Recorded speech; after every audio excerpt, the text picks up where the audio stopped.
Hi, I'm Dan, And I'm Can. and this is a Candid Conversation. Yes, another week down. What are we going to talk about tonight? Because this is the first week in a long while we hadn't had severe family trauma or drama going on. So, tell me, dear Candy. I thought of it and then I forgot it. That checks. I was talking to you about our son and his dilemma he was going through, and then some. I remember now. See, I folks, talk about this is marriage of 20.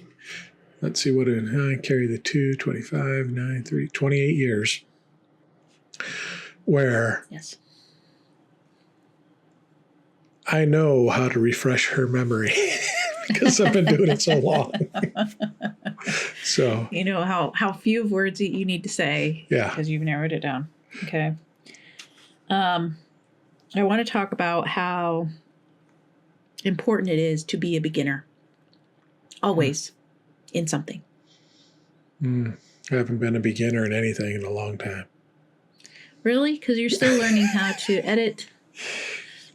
What are you talking about? I made that video last week for the Suns football game, the hype video to play in the that stadium. was so cute. Yes, that's a good example of it. Very good example. Okay, so you were doing something outside of your comfort zone a little bit. It was something new. It was something different, something you've never tried before. And you weren't putting yourself... Okay, so let's talk about this from an evangelical point of view, okay? We were told to put ourselves in...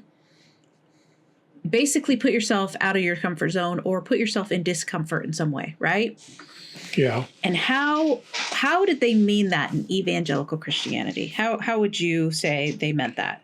Well, you had to bring up Jesus and everything, no matter the conversation or the situation. So we had that one example where the person we knew was at a funeral and said that was not a very good funeral message because it didn't bring up Jesus and his work on the cross. He did bring up Jesus. They just didn't share the gospel the way they wanted to. And I'm convinced that a lot of Christians, a lot of evangelicals do not know what the gospel is at all. They wouldn't know. They would say, I don't think they would know, because I struggled to know exactly what it was. And then when I was told what it was reduced down to a phrase, and that was the gospel, believing in a phrase. Mm-hmm. And what that phrase meant, but I was like, really? The God of the universe? This is what he's come up with? But anyways, so yes, it was bringing Jesus up. So like, say you're in an elevator with a stranger, the uncomfort zone, the way you can get yourself out of your comfort zone is to like share the gospel with them while you're in the, in the elevator, making it awkward for everybody, right? Mm-hmm. It's an uncomfortable feeling that you're dreading, but you feel like you need to do it in order to like please God or grow, right? Mm-hmm. So what I'm not talking about is that. Though it is true, you need to be outside your comfort zone. I remember being told that in some women's groups, like we need to put ourselves outside our comfort zone. So that also meant just doing things we didn't want to do, like teaching Sunday school, right? Getting up and, doing a testimony or something like that. Mm-hmm. But what I'm talking about, how important it is to get yourself out of your comfort zone in doing something that you actually desire to do. So you desired to make that little video. For quite a few people were at the game. It was a varsity game, but it was a Thursday night varsity game. So it wasn't as big as a Friday night one. And there was quite a few people there, right? Mm-hmm. Couple thousand. And really? Yeah. Probably just shy of 2. All right. So 2,000 people. And less. You make a video. Okay. You make a video. Mm-hmm. That you've really never made anything like that before, except for you. Nobody knows that you do TikTok. Not very few of those people, if any, know you make TikTok videos sometimes, right? Yeah. And you spent a few hours making that video, right? And you were so excited. And was it perfect? No. No, it wasn't. But it made me so, I was like, I got those feelings like inside. I was like, look at him. He's trying something new. He's excited. He's got himself outside his comfort zone. It looked great to people that didn't have a clue how to do that stuff. They're like, how did you do that? You know, like you do that stuff. You're like, I just trying it, you know. You'll only get better as you practice it. Mm-hmm. And you just tried something new and it was fun. It wasn't dreaded. You were looking forward to doing it. You weren't, you might have been nervous, like, oh, how will people receive it? But you don't really struggle with that too much. So you were probably just like super excited. I mean, tell me how you were feeling when you were, when that was, you seemed pretty giddy. Yeah. It was as close as giddy for you. As for what people thought, I really didn't care. Yeah. Because again, I got the mindset of there's only like 5 people here that know me and are going to know who did this. Okay, that's a good mindset. Yeah. So. And they'll like me no matter what. They'll think it's funny or whatever. Yeah. Yeah, they'll think it's kitschy or whatever. It's corny. It don't matter. Yeah. And we can joke about it.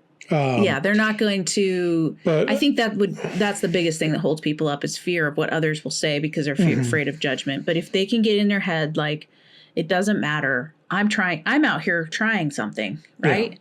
Yeah. And most people will respond well to that, I think. So go ahead. What were you saying? So I had that, but the other feeling that I had was kind of nervousness, but that was more about making sure it worked, that it went off. I was controlling the lights in the stadium too.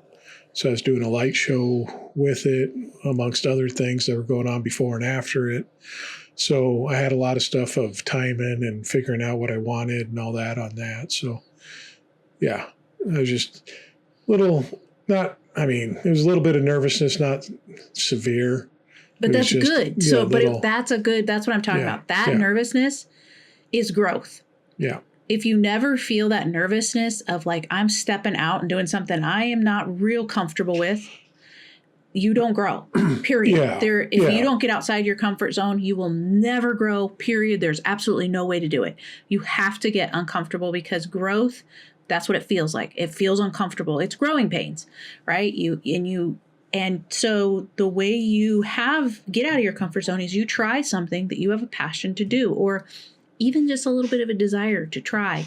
You take a class or you start a business, or like for me, right now, the thing that I'm nervous about is putting out a new offer that I want to try. And creating that is not the hard part. I mean, it is. It takes a lot of work. It's a lot of behind the scenes work. But the nervousness comes when you're putting it out. And I saw a TikTok one time, and I don't know if I've mentioned this on the podcast, but where she said, you're not afraid of like failing necessarily. You're afraid of people seeing you try. Yeah. And I think that is true. I'm nervous of people seeing me try, but now I'm getting to the point where I'm like, I'm trying something. Like, that's not a bad thing, right? If it flops, it flops. I'll learn from the flop, right? I'll learn, like you would have learned if that video messed up. You would have gone, oh, I should have done this. Or if, just any technical problems that would have happened, you would have learned from it. And you know what? Life would go on.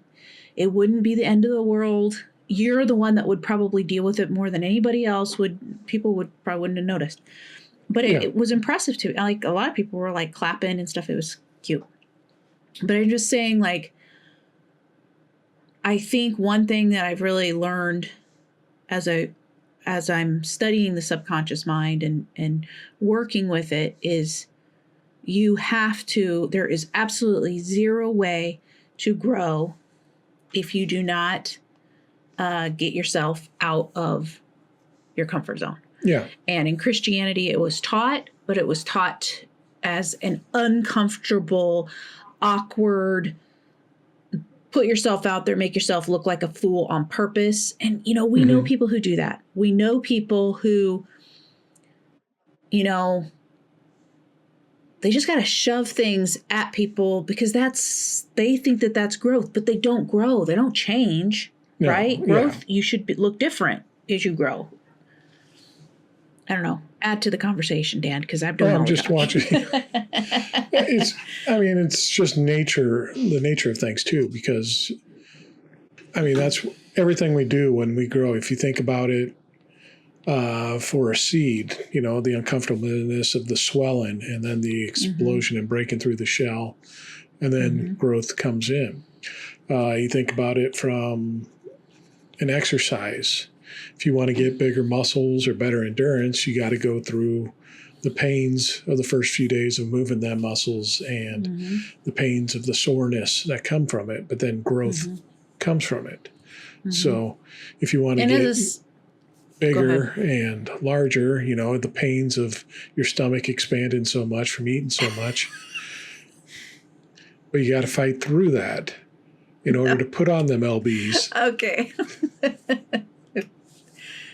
Okay. That could be a thing. Too far? If you're eating to the point of discomfort, you are probably going to grow, and maybe not the way you want to, but you probably will. Yeah. But especially if it's a habit. Yeah, and I think about, if we take it back to our evangelical days, we were pretty stagnant in life.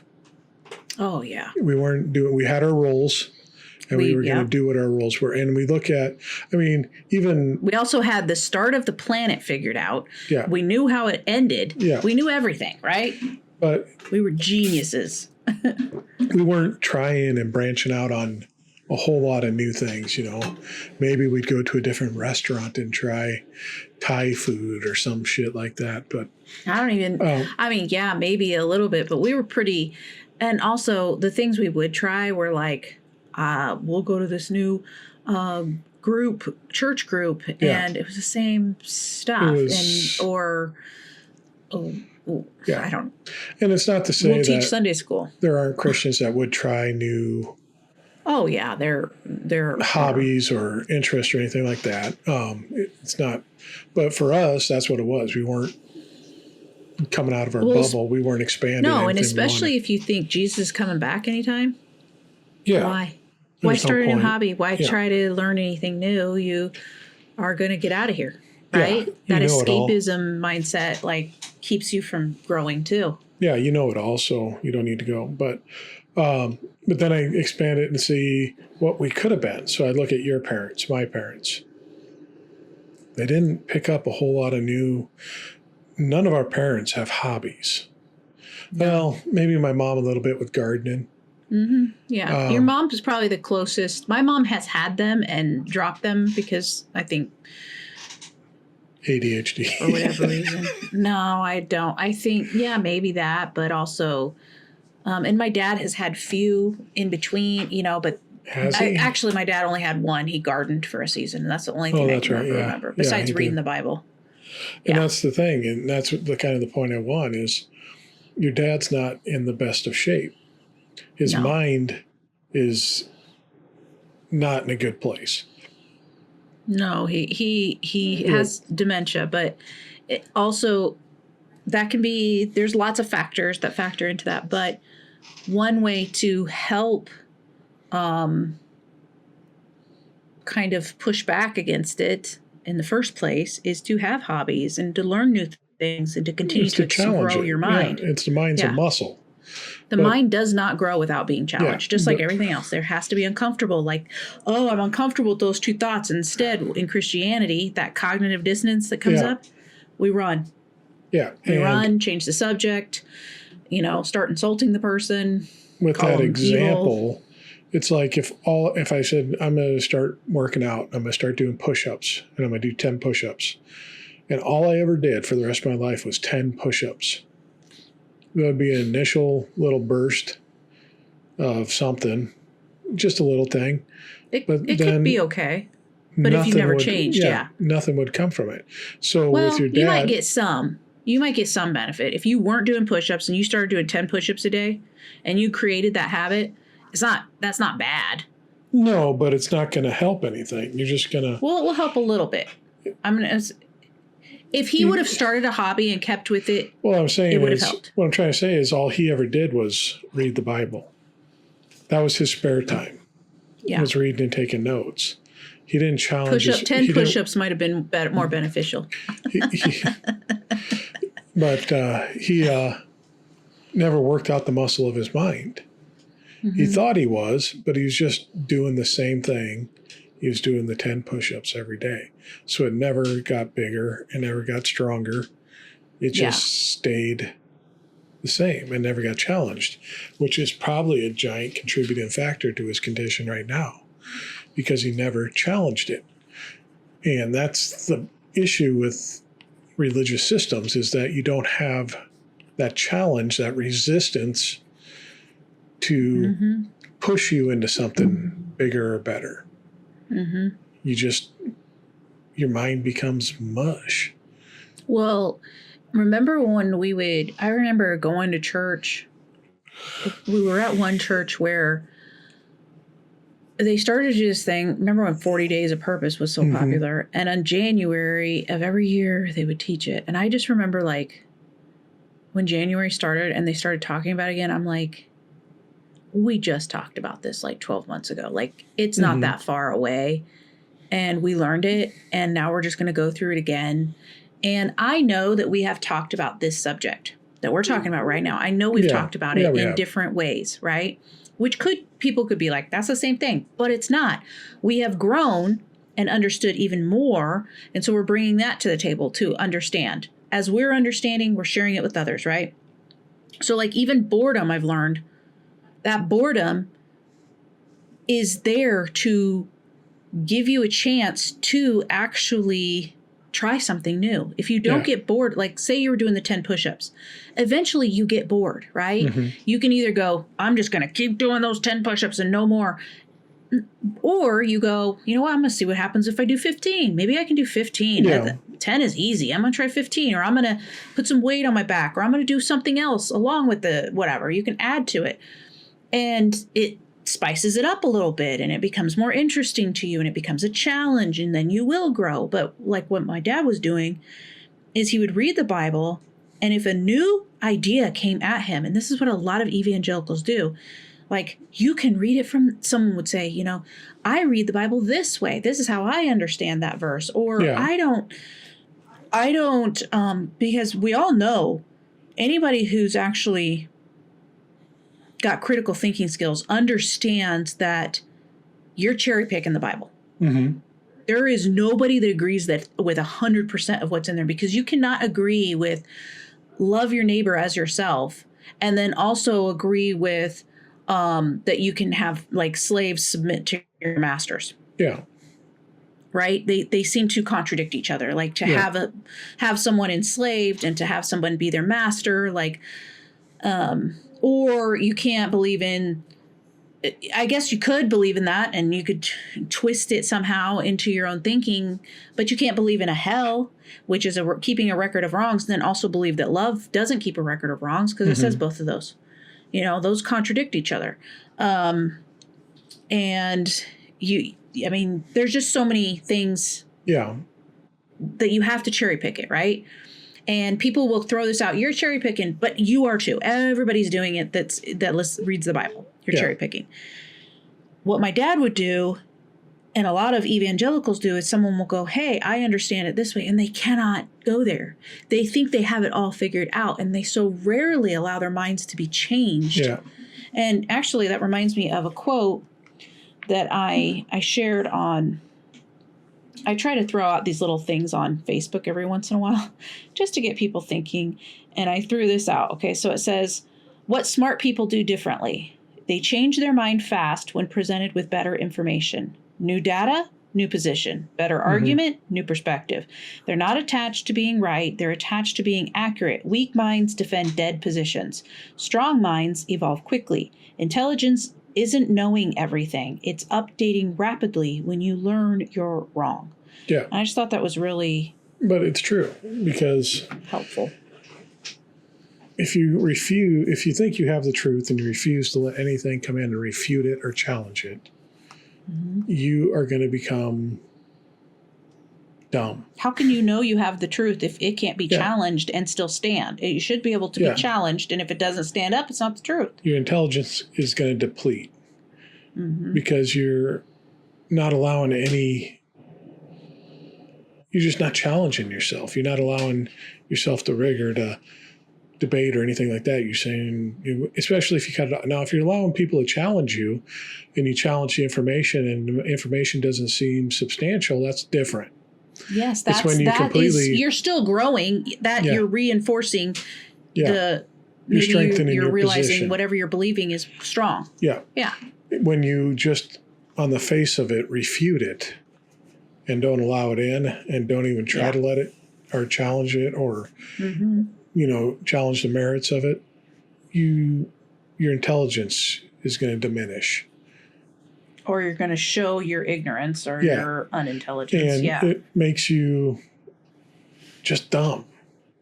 Well, and that's why a lot of times in evangelical Christianity, they keep you in a bubble. They want you to go to a Christian school, right? Yeah. So it's not challenged there because your faith is not challenged when you're in a Christian school. It's reinforced. The ideal is you grow and you're born in a Christian family. You're raised in a Christian family. You go to a Christian church. You're in Christian Sunday school. You're in Christian middle school and high school youth groups. Then you're prepared and you go to a Christian college and you're in a Christian college Bible study and you're in a church that's similar mindsets with that Christian college Bible study and you marry a member of the opposite sex from that group. From that group. And then you have children and you repeat the cycle in there and never leave that area. That's the ideal. Yep. That's what they want. That is. Because they do not want it challenged at all. And it's cold. And that is a weak faith that cannot handle being outside in the environment. If you think about something I learned with the plants when I started the garden this year, you have to harden them off. So you start the seedlings inside, right? For a lot of plants. You take them outside then for certain amounts of time every day to hardening them off to the wind, to the sunlight, to all those things. They get stronger, right? To assimilate. And if you don't do that, if you go from inside to in the ground, it's too much. It's shocking to them, right? So you should ease them. And the point is to ease them out. Ease your kids out into the world little by little. You start going to school. Now they're there for some of the day and they come home and you can give them comfort and stuff from some of the things they had to learn or face. And, there's bullying, there's all sorts of things that they're facing. But in Christianity, evangelical is the only perception I can talk from, but man, did they want us to not have it challenged. And if it was challenged, it was regurgitate this at it or just don't listen to it. Instead of let's reason through it. That's why kids, when they go to college, tend to leave the faith a lot of times. Yeah, because they don't have, I likened it to, I did telemarketing for a month or two in college. And I remember that. I'm you are not a person that should be telemarketing on the phone. I was one of the best at it. Were you? Yeah. You had to have been really enunciating your words because on the phone. Well, you don't take no for an answer. And I'd just be keep pushing. But you had scripts. Every response had a script. So you had a computer in front of you. So no matter what the person said, you'd go down, click on that, and then they'd come up with a new script. So if they say no, you hit no, and then it gives you a new script to say? A new script came up to respond to that no. So it's pretty easy. You're just plowing through that. You're not really caring. You're just reading the script. Yeah. Yeah. I guess that would be kind of easy to do, honestly. Yeah. And that's what Christianity is. It's telemarketing. You're taught scripts throughout. So and you remember all that time. Remember when we had that debate when we were first dating about evolution? And I'd be well, you have these things. And you'd be oh, no, the scientific record's not right there. There was man's foot found inside of a dinosaur or whatever. Yeah. You had pre-programmed scripts that were taught to you that you regurgitated out. And you weren't taught, I remember carbon dating. I remember that being a thing. And they were the carbon dating isn't trustworthy. Yeah. Because, they're saying that something that we know is very young is saying it's very old. And it would say, if you were to carbon date that beetle right after you killed it, it would say that it would died in like 3000 BC or some shit like that. And it's like, okay, but that's not really how carbon dating works. But obviously they're banking on the ignorance. They're banking on ignorance, or they're ignorant themselves and then just passing it on. I don't know. Yeah. So because anybody who starts to think, it's the whole you go to college. Kirk Cameron banana thing. This is God's perfect fruit. It's like, yeah, that's great. What you say makes sense.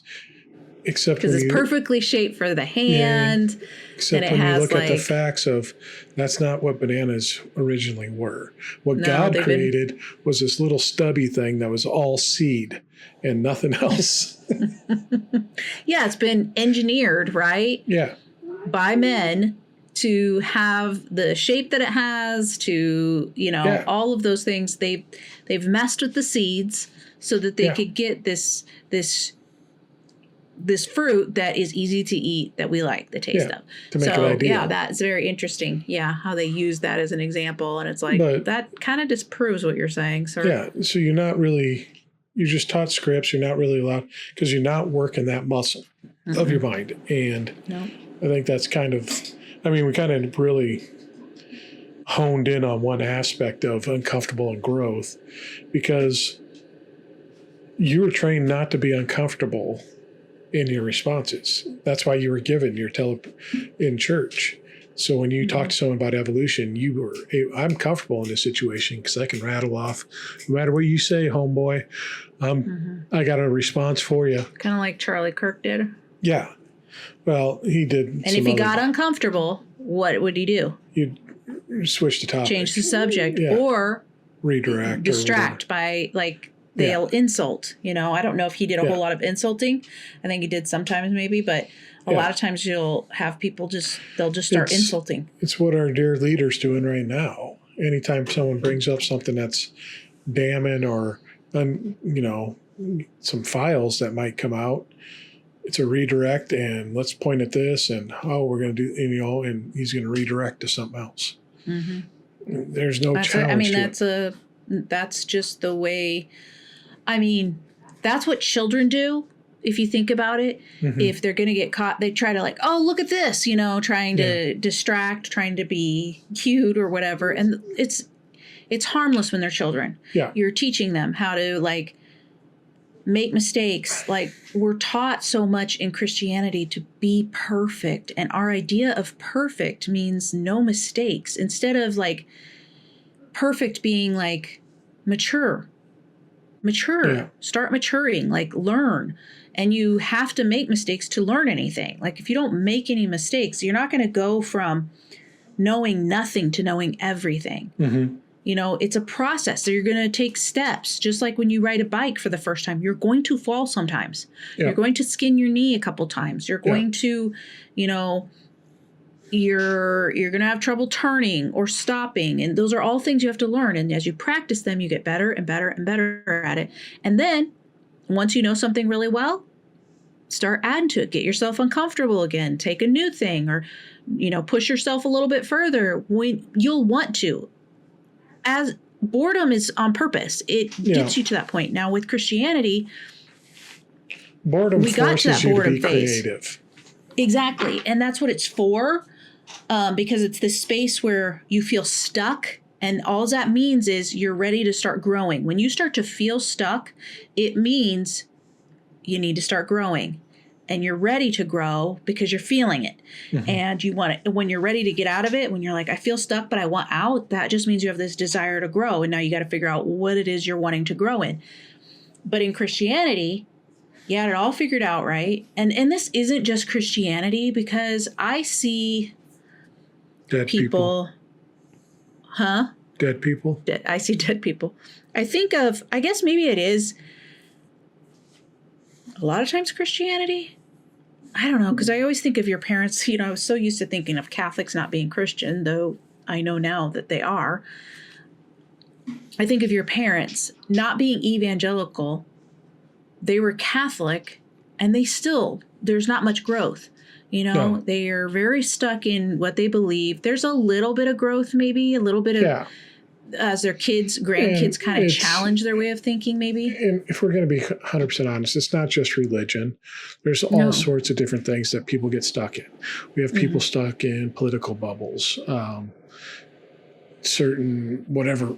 They put themselves in these little groups and bubbles where this is the truth. This is where I'm going. This is who I am, and nothing else. Yeah. So I guess kind of wrap this up. It's going a little long, but that's all right.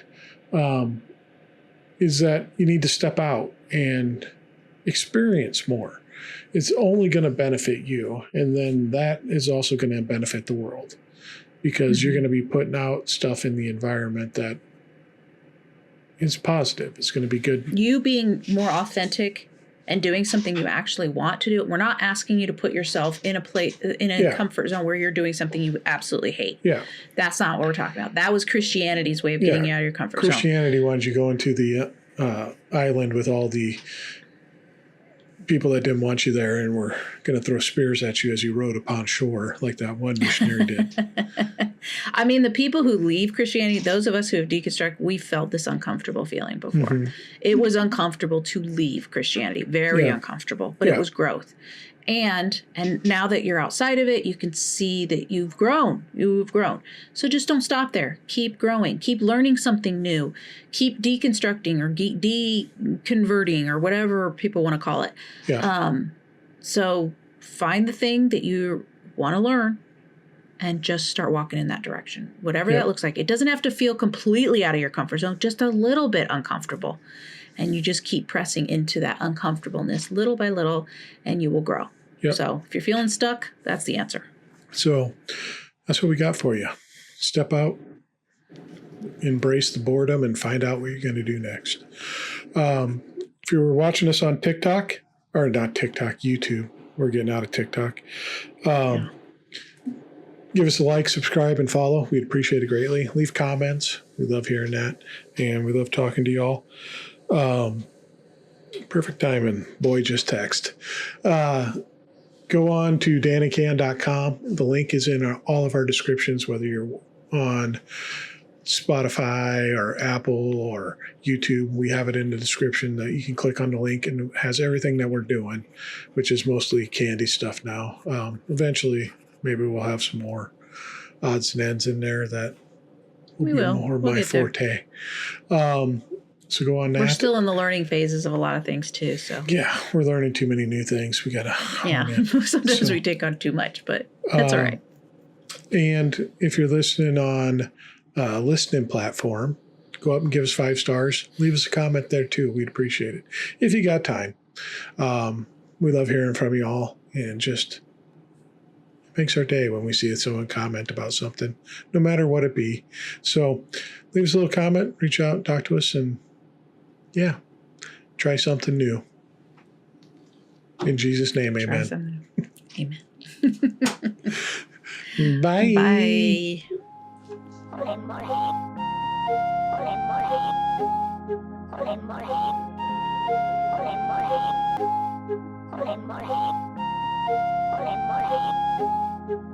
Bye.